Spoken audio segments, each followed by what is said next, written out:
Assalamu алейкум, кыргыз элим. Мына бүгүн биз аябай кубанычта болуп турабыз. Ислам кооперативинин сатымдыктары келип, бизди аябай куттуктап турушат.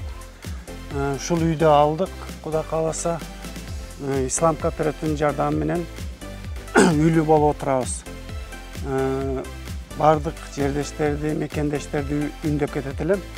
Ушинтип кооперативге кайрылып, үй алсаңыздар болот.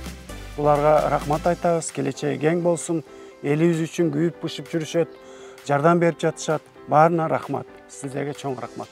Мен дагы ушу жолдошумдун сөзүнө кошулам. Бизге аябай эле чоң жардам болду. Мен дагы ушинтип айтар элем. Жанагынтип квартиралап жашап жүргөндөр ушул кооперативге келип жазылышып, коркпостон келип жазылгыла. Ушинтип квартирага төлөгөн акчаны өзүңүн үйүңөргө төлөп жашайсыңар.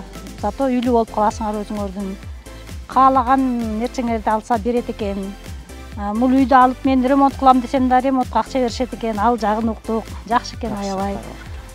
Каалаган муктаж эмне болсо ошону жазсаңар алат экенсиңер. Машина алып атышат. Баары жакшы. Ушул кооперативге эң чоң ыраазычылык билдиребиз биз. Ыраазыбыз биз. Рахмат сиздерге.